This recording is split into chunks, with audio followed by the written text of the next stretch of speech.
So let's kick off with the Express then, and this deep fake bill.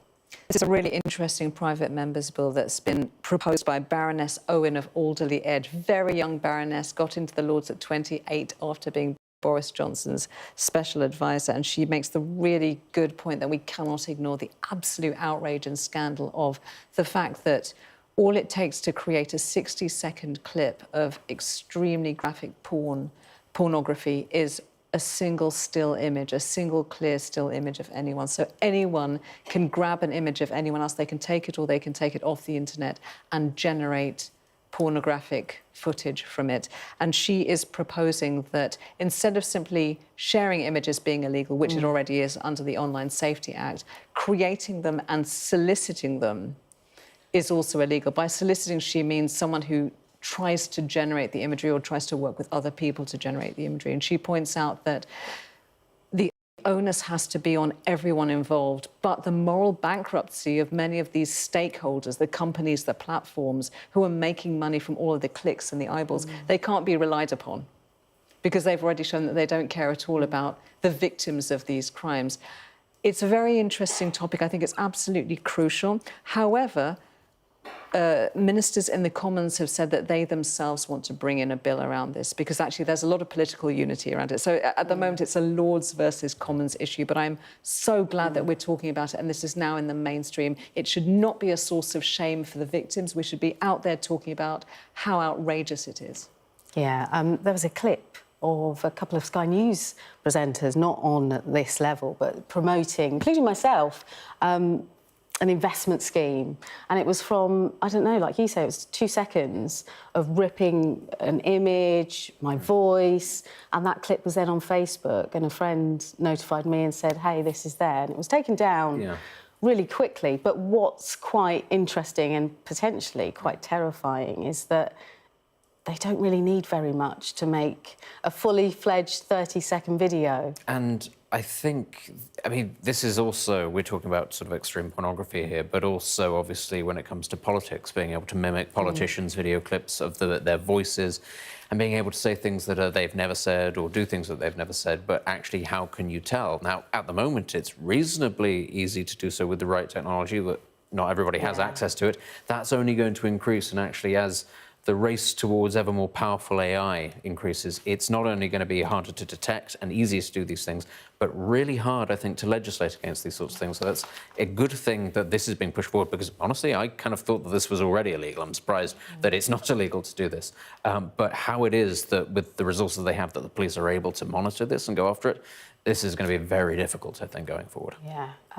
Of course, the paper's reflecting the passing of former President Jimmy Carter. He was aged 100. He had that one term in the Oval Office, and that, you know, legacy that he left behind, but great struggles too. Yeah, it's a strange one because in many ways he's sort of become more famous by the fact that he is the longest living former president. That's sort of become his thing. But also, obviously, his legacy after he left office, sort of wanting to make things like the victims of conflict, doing things for them, but also the eradication of various illnesses as well. Did a lot of work around that, received the Nobel Peace Prize. But at the time, of course, remembered for not a particularly great set of circumstances. A lot of it not necessarily within his control, but obviously the Iranian hostage situation did not go down particularly well in the US. But at the same time, the man behind the Camp David Accords, which I think has set up the modern situation in the Middle East, where Israel is able to sort of exist with a degree of security that it didn't have, you know, facilitating peace between Israel and Egypt. So I think a very mixed legacy, a very short presidency, but certainly, I think in the sort of the modern era of being able to continue your career as a president and use your influence for good, I think he certainly springboarded that. I think you could say that much. OK. Badisha, can you talk me through this story in the Express about fake outrage? What are we talking about here? This is a quote from someone who I adore as a broadcaster. She's a role model to me, Andi Oliver. She's very prominent, she's very outspoken. She's talking about the scandals that we've seen over the last couple of years about various presenters and on-screen talent who've been accused credibly by multiple people who say that they've been victims, witnesses and targets of inappropriate behaviour, sexual harassment, sexual assault. These are crimes. But Andi Oliver made a very great point, which is that every time one of these names comes out, people elsewhere in the industry perform a sort of fake outrage. My goodness, this person I never knew.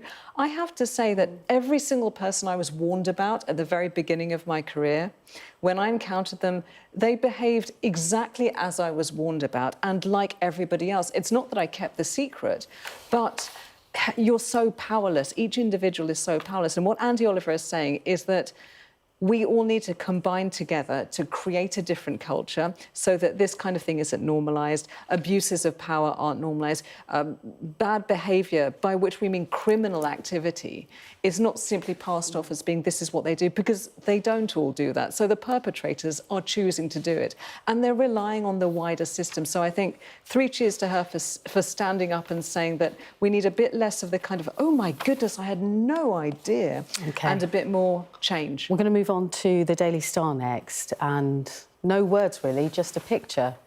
I lie.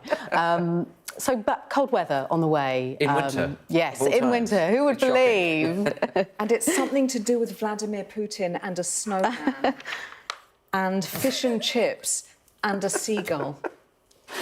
Benedict? I did hear New Year's is going to be particularly miserable in many parts of the country. I don't think so much in the southeast, but many parts of the country are going to see a lot of wind, a lot of rain, maybe even some snow. I did hear somewhere, though, that it's going to be the coldest winter in North America for 30 years or something like that. So it's not necessarily just, oh, it's a bit nippy. It is quite bad weather. But yes, as I say, it is completely unheard of that it could possibly snow in the Northern Hemisphere in December. Absolutely. Start the year as you mean to go on. I remember the beast Colder from than the Moscow, East. though. Colder than Moscow, hence the Vladimir Putin That's 10 why, years yes. reference. But it says it's going to be the worst January cold snap for 12 years from New Year's Day, which sounds like a sort of Lord of the Rings, Game of Thrones, for 12 years going on. I say cold. stay home, keep the hot water bottle close, and join us after the break with more of the day's top stories.